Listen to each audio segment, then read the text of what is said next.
Good morning, and I'm Reverend Alison, and today we're looking at Exodus 18. Jethro, the priest of Midian, Moses' father-in-law, heard of all that God had done for Moses and for his people, how the Lord had brought Israel out of Egypt. After Moses sent his wife away, Zipporah, his father-in-law Jethro took her back, along with her 2 sons. The name of one was Gershom, for he said, I have been an alien in a foreign land. And the name of the other Eliezer, for he said, the God of my father was my help, and delivered me from the sword of Pharaoh.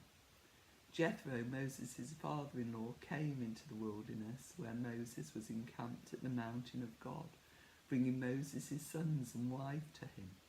He sent word to Moses, I, your father-in-law Jethro, am coming to you with your wife and her 2 sons. Moses went out to meet his father-in-law. He bowed down and kissed him. Each asked after the other's welfare, and they went into the tent.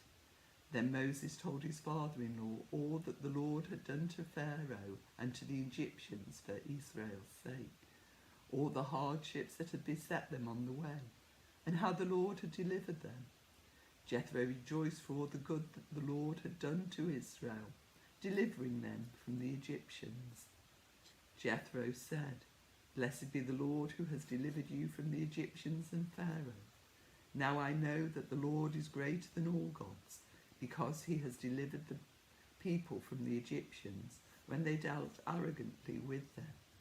And Jethro, Moses' father-in-law, brought burnt offerings and sacrifices to God. And Aaron came with all the elders of Israel to eat bread with Moses his father-in-law in the presence of God. The next day Moses sat as judge for all the people, while the people stood around him from morning until evening. When Moses his father-in-law saw all that he was doing for the people, he said, What is this that you are doing? Why do you sit alone while all the people stand around you from morning until evening? Moses said to his father-in-law, Because the people come to me to inquire of God. When they have a dispute, they come to me, and I decide between one person and another. I make known to them the statutes and instructions of God.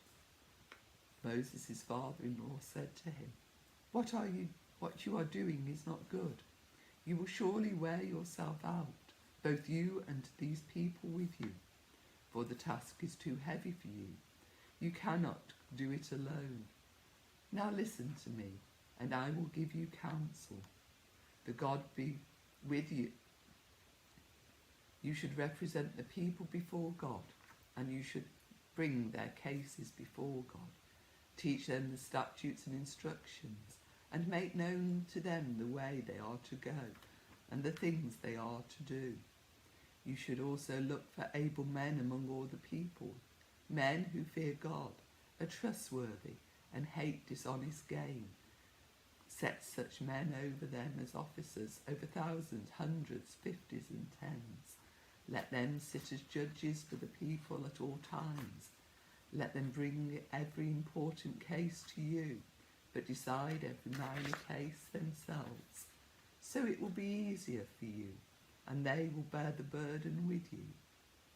If you do this, and God so commands you, then you will be able to endure, and all these people will go home in peace. So God listened to his father-in-law and did all that he said. Moses chose able men from all Israel and appointed them as heads over the people, as officers over thousands, hundreds, 50s, and 10s. And they judged the people at all times. Hard cases they brought to Moses, but any minor cases they decided themselves. Then Moses let his father-in-law depart, and he went off to his own country. Here we are, as Israel pauses between the war with Amalek and the travel to Sinai and the giving of the law. In these pauses, Israel is shaped by this new rhythm of life as God's chosen people.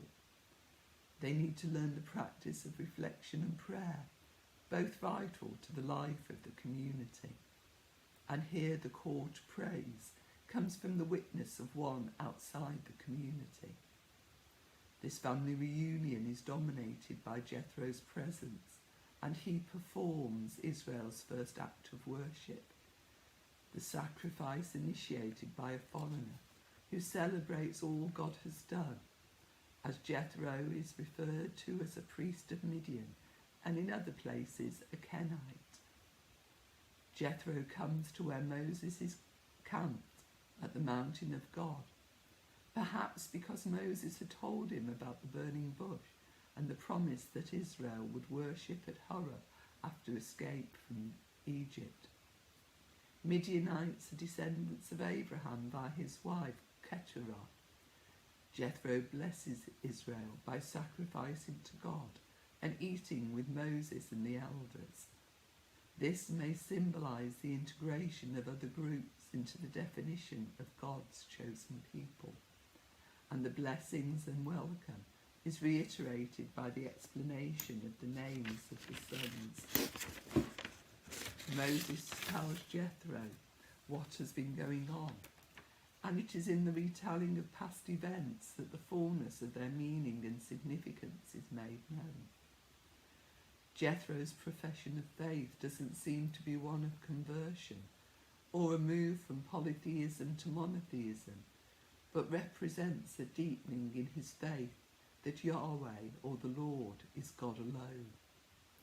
And the blessing continues the next day, as Jethro sees how Moses is conducting the judicial affairs of the people, and sees inefficiencies and the frustrations of those waiting to be heard. The lack of order and delayed justice doesn't bode well for those about to receive the law at Sinai. But there's a problem with this idea expressed here.